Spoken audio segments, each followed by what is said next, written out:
हमेशा ये होता है कि जो अच्छी टीमें होती है, अच्छे खिलाड़ी होते हैं, वो इसके पहले वाली जो गेंद होती है, इसके पहले वाली जो मैच होती है, उससे सीखते हैं। उसे जाना चाहिए। क्योंकि अगर आपके मन में पिछले गेम के बारे में या पिछले मैच के बारे में अगर होता है, तो फिर आपका जो करंट गेम है उस पर काफी असर पड़ सकता है। तो मुझे लगता है कि भारतीय टीम को ये सोचना चाहिए कि जो पिछली मैच हुई थी उसे भूल जाना चाहिए। ऐसा कि एक बुरा सपना था, वैसा सोच कर भूल जाना चाहिए। क्योंकि उस दिन पाकिस्तान की टीम ने जो खेल खेला था, इतना बेहतरीन खेल था। बॉलिंग में इतनी अच्छी गेंदबाजी थी, उनकी फील्डिंग भी देखिए। पाकिस्तान की फील्डिंग के बारे में हमने देखा है कि कभी कभी वो ब्रिलियंट होते, कभी कभी वो वैसे ऑर्डिनरी होते, पर उस दिन उनकी फील्डिंग बेहतरीन थी। उनकी बैटिंग में तो जिस तरह से उन्होंने जो भारतीय टीम का जो स्कोर था उसको पार किया, तो उससे भारतीय टीम को सीखना है। और उससे कि किस तरह से हमारी बल्लेबाज आउट हो रहे हैं, उससे सीखना है। मुझे लगता है कि अगर उन्होंने वो कर लिया तो फिर राइट। तो मैं विक्रांत चाहूंगा आकिब जावेद को भी जरा शामिल करें, क्योंकि शाहीन शाह अफरीदी की हम बात करें, वो नहीं खेल रहे। लाहौर कलंदर के कप्तान है और आकिब जावेद हेड कोच है, बहुत अरसे तक काम किया है उन्होंने शाहीन शाह अफरीदी के साथ। आकिब भाई, कितना बड़ा फैक्टर है शाहीन शाह अफरीदी का ना होना? और वो मशहूर है इस बारे में कि पहले ओवर में विकेट लेते हैं, खासतौर पे जो उनका अंदर आने वाला बॉल है वो परेशान करता है बैट्समैन को, चाहे रोहित शर्मा जैसे आउटस्टैंडिंग बैट्समैन क्यों ना हो। लेकिन पाकिस्तान के पास जो दूसरे फास्ट बॉलर्स हैं उनका एक्सपीरियंस भी कम है। हारिस रऊफ काफ़ी एक्सपीरियंस्ड है, नसीम शाह, हसनैन तेज गेंद करते हैं, लेकिन एक्सपीरियंस उनका कम है। और दूसरी तरफ हम देखें कि बुमराह इंजर्ड है, वो नहीं है, वो भी एक बड़ा फैक्टर होगा। मोहम्मद शामी वो अब T20 टीम का हिस्सा नहीं है। तो इंडिया का भी जो बॉलिंग अटैक है, भुवनेश्वर कुमार के अलावा जो फास्ट बॉलिंग है उनकी, वो भी काफ़ी इनएक्सपीरियंस्ड है। देखिए वो तो आप जितनी भी मैंने 2-3 साल से T20 क्रिकेट देखी है, इतना इम्पैक्ट किसी बॉलर का नहीं देखा जितना शाहीन का है। क्योंकि देखिए जो फर्स्ट 6 ओवर्स होते हैं, टीम्स उसमें ज़्यादा से ज़्यादा तेज़ी से रन्स बनाना चाहते हैं, लेकिन इसके 2 ओवर तो बैट्समैन सिर्फ ब्लॉक करने जाता है, या पैड बचाता है या स्टम्प्स बचाता है। तो ये तो इंडियन के लिए बहुत बड़ा रिलीव है कि शाहीन नहीं खेल रहा। क्योंकि देखें, पाकिस्तान ने 2 ही मैच जीते हैं ICC इवेंट में इंडिया से, एक चैम्पियंस ट्रॉफी का फाइनल और एक लास्ट ईयर जो T20 वर्ल्ड कप। और उसका फैक्टर एक ही है, वहाँ आमिर ने ऊपर से विकेटें उड़ाई और अंडर प्रेशर होगी बैटिंग इंडियन बैटिंग, और इसमें शाहीन ने ऊपर से विकेटें ली और फिर अंडर प्रेशर होगी इंडियन की सारी बैटिंग। और अभी भी आप देखें तो जो 4 नंबर पे विराट कोहली हैं, वो अभी भी बहुत अरसे से फॉर्म में नहीं है। अगर ये स्क्रिप्ट दोहराना है तो फिर ऊपर से अगर 2 विकेटें गिरती हैं तो विराट आएगा, वो उसने फॉर्म में वापस आना है, थोड़ा सा केयरफुल हो के खेलेगा। तो यही एक स्क्रिप्ट है जिससे पाकिस्तान जीत सकता है। और अभी भी जो एक लिंक है वो मौजूद है कि विकेटें लें और टीम अंडर प्रेशर हो जाएगी। इन दोनों की अगर फास्ट बॉलिंग देखें तो दोनों ही मुझे लगता है कि उसमें एक्सपीरियंस नहीं है। भुवनेश्वर कुमार और हारिस, विकेटें लेने के लिए एक बॉलर है तेज, जो विकेटें लेने के लिए इन पिचेस पे आपको किस तरह का बॉल डालना है? क्योंकि आप नया बॉल स्विंग कराएंगे, नया बॉल आप आगे फेंकेंगे। देखिए, इसमें तो जो T20 क्रिकेट है, इसमें अगर आपने विकेटें लेनी है तो आपको, आप जब कह रहे हैं आपको नई बॉल पे विकेटें चाहिए, वाकई में अगर आप 2 आउट इंडिया के करते हैं आपके। जी जी जी जी आकिब आपसे ही सवाल किया है विक्रांत ने। जी देखिए, T20 में अगर आप देखें तो विकेटें आपको मिलती हैं विद इन द स्टंप्स। आप बॉल करें, आगे करें ताकि मैक्सिमम एयर मिले और बॉल स्विंग हो। जितना लेट स्विंग होगा बैट्समैन के लिए उतना ही मुश्किल होगा। और ये डिपेंड ये करता है कि एट टाइम्स थोड़ा सा पिच में पहला मैच होगा तो कुछ ना कुछ तो इस पिच में मिलेगा बॉलर के लिए।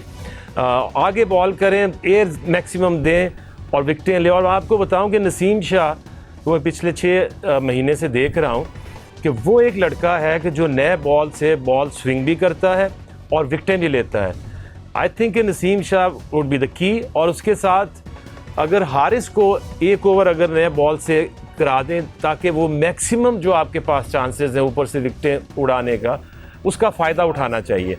अभी हारिस ने अभी नीदरलैंड के ख़िलाफ़ भी नया बॉल किया है, क्योंकि हारिस का एक इम्पैक्ट है, वो तेज़ बॉलिंग भी करता है, विद इन द स्टम्प्स भी करता है।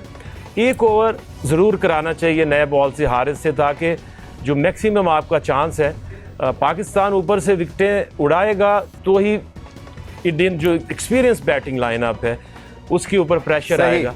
नाज़रीन, बातों का सिलसिला जारी रहेगा। पाकिस्तान फेवरेट है या इंडिया, इस पर बात हम करेंगे। इंजी भाई, मेरा सवाल आपसे ये है कि जी आपने इंजी भाई कहा कि शाहीन शाह अफरीदी का ना होना फैक्टर नहीं होगा।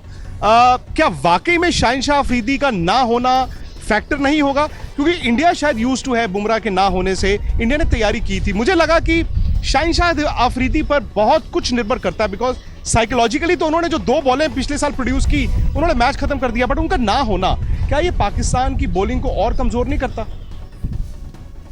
नहीं, इसमें विक्रांत कोई शक वाली बात नहीं है, क्योंकि जी शाहीन ने जिस तरह पिछले 1-2 साल से परफॉर्मेंस किया, और पिछला स्पेशली जो T20 का मैच था उसकी जो पहली 2 बॉलों का जिसका आप भी जिक्र कर रहे हैं, वो मेरे ख्याल में डिसाइडर थे, क्योंकि जो उसकी 2 बॉलें हैं, तो ये बिल्कुल ठीक है कि बड़ा प्लेयर है, अगर टीम में नहीं होगा तो फ़र्क पड़ेगा। लेकिन दूसरी साइड पे ये कि जिस तरह बुमराह नहीं है या विराट आउट ऑफ फॉर्म हुआ है काफ़ी अरसे से, लेकिन ये दोनों बहुत बड़े प्लेयर हैं।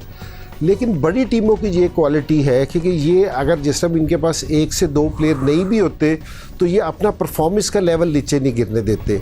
और दूसरी ख़ास जो चीज़ है कि बड़ी टीमों को एक तरफ करेंगे कि जो इंडिया और पाकिस्तान का मैच है ना, उसमें ये वाली चीज़ें हैं ना कि जी ये प्लेयर नहीं है, वो प्लेयर नहीं है, दोनों टीमें एक नए जज्बे के साथ खेलती हैं। डजेंट मैटर कि जी उनके पास कौन सा प्लेयर नहीं है, वो कोई भी अपने आप को हारने वास्ते तैयार नहीं करता, क्योंकि जी वो अपने उसका कोई नया लड़का भी खेलता है ना, वो भी 300 गुना जज्बे से खेलता है कि जी मैं नई परफॉर्मेंस दूंगा, मैं ये कर दूंगा। उसको पता है कि वो एक दिन में हीरो बन सकता है, कि अगर पाकिस्तान का लड़का है वो इंडिया के ख़िलाफ़ परफॉर्मेंस देगा या इंडिया का नया लड़का पाकिस्तान के ख़िलाफ़ परफॉर्मेंस देगा, उससे पता है कि मैं हीरो बन सकता हूँ। तो इसलिए मैं कह रहा हूँ कि ये सारी जो सी बेस है ना, क्योंकि जी इस टीम के पास ये चीज़ है, इसके पास ये चीज़ है, ये हम किसी और टीम के साथ खेल रहे हो ना तो ये इसका हिसाब किताब ज़रूर लगाए। यहाँ जिस तरह अभी हरभजन ने भी ये वाली बात कही थी कि ऑन द डे है ना कौन सी टीम है ना बेहतर प्रेशर को हैंडल करती है, कौन सा अच्छा खेलती है, तो वो चीज़ ज़्यादा ज़रूरी है। मेरे ख्याल में प्लेयर्स बहुत ज़्यादा मैटर नहीं करेंगे इस चीज़ पे। मैं चाहता हूँ सिकंदर बख्श साहब को एक मौका दें। सिकंदर बख्श साहब, पाकिस्तान का जो मिडिल ऑर्डर है काफ़ी डिफरेंट है पिछले वर्ल्ड कप के मुकाबले में। हफीज़ नहीं है, शोएब मलिक नहीं है, यानी कि हमारे पास पावर तो है अब खुशदिल शाह की शक्ल में, आसिफ अली की शक्ल में, हैदर अली की शक्ल में, लेकिन वो एक्सपीरियंस नहीं है मिडिल ऑर्डर में।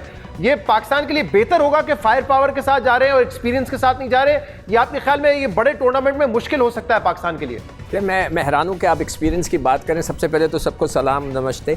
और जो भी हमारे सुनील गावस्कर वगैरह के साथ तो हम खेले हैं, हमारे बहुत सीनियर हैं, मगर वो जो आप बात करो ना, बग़ैर किसी शक के जो मिडिल ऑर्डर है वो भारत का बहुत स्ट्रॉन्ग है, बग़ैर किसी शक के। उनके पास जो 2 बड़े ऑलराउंडर हैं, पांडे और जडेजा की जो बात हो रही है, वो लोग हैं कि जो उन्होंने करके दिखाया हुआ है। हमारे वालों ने करके नहीं दिखाया, दे आर ऑलराउंडर्स।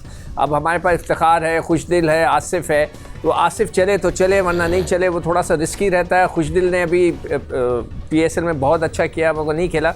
तो मुझे जो वीक लिंक लगता है, देखिए हमारे जो ऊपर टॉप के प्लेयर ने अगर कुछ नहीं किया तो मुझे थोड़ा सा मिडिल ऑर्डर मेरा वीक लग रहा है। और हैदर है, ठीक है, पिछले जो आखिरी उन्होंने सीरीज़ खेली थी उसमें उन्होंने कुछ रन्स किए, मेरे 100 के करीब 3 मैचों में किए मैं, उससे थोड़े से ज़्यादा। मगर हमारा जो मिडिल ऑर्डर है तो वो थोड़ा मुझे वीक नज़र आता है कंपेयर टू इंडिया का बहुत स्ट्रॉन्ग 2 ऑलराउंडर्स हैं जो अभी वो जिक्र कर रहे थे, बिल्कुल सही कह रहे थे।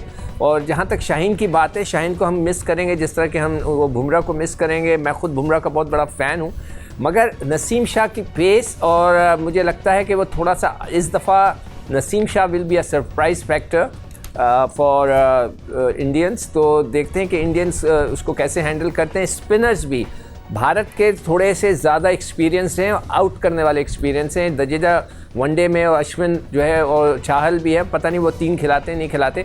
हमारे स्पिनर्स के अंदर हमारे पास जो अभी शादाब का प्रीवियस टूर शादाब और नवाज, हाँ, उनका इतना अच्छा नहीं गया। उन्होंने सिर्फ 1 आउट किया है अगेंस्ट नीदरलैंड। हो सकता है वीक टीम हो, वो उनकी वो बॉलिंग के इफेक्टिवनेस ना हो, तो थोड़ा सा बैलेंस मुझे भारत की तरफ, उनकी फास्ट बॉलिंग मुझे थोड़ी वीक नज़र आ रही है। मगर बाकी बैलेंस थोड़ा सा स्ट्रॉन्ग नज़र आता है मुझे भारत का इस दफ़ा।